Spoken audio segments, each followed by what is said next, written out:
لقيت كولر راح قايم اول مره اشوفه كده.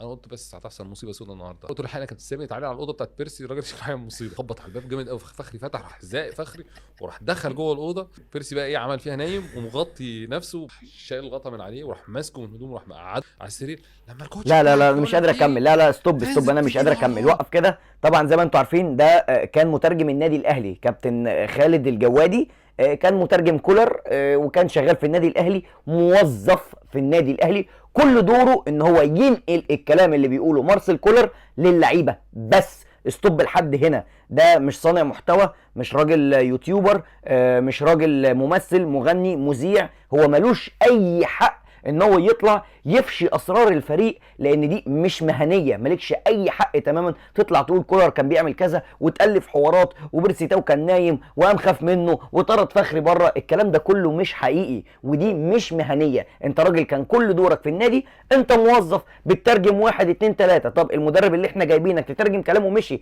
انت خلاص بقيت بره النادي، خلاص الموضوع انتهى لحد هنا. لكن دي مش مهنيه لما انت تكون النادي اللي انت كان خيرك عليه وكنت بتاكل وتشرب منه وكان معيشك وكان محققك في احسن وضع. انت مترجم في النادي الاهلي، يعني الناس كلها بتحبك والناس كلها بتشوفك. مش الحق ابدا وما يديكش اي حق ان انت تطلع تفشي اسرار الفرقه بالشكل ده. دي اسمها عدم امانه ودي مش مهنيه في الشغلانه اصلا. انت كل دورك بتنقل الكلام بس، ده دورك لحد هنا. المدرب مشي انت خلاص بره النادي، لكن ما تجيش بقى تفضل تتنطط وتقلب حوارات وتقول اصل عمل ومش عمل. انا عايزكم بقى تكتبوا لي رايكم في الكومنتات في الحوارات اللي بيعملها خالد الجوادي. هل انت شايف ان هو مع حق ومصدقه، ولا الراجل ده طالع بياخد اللقطه؟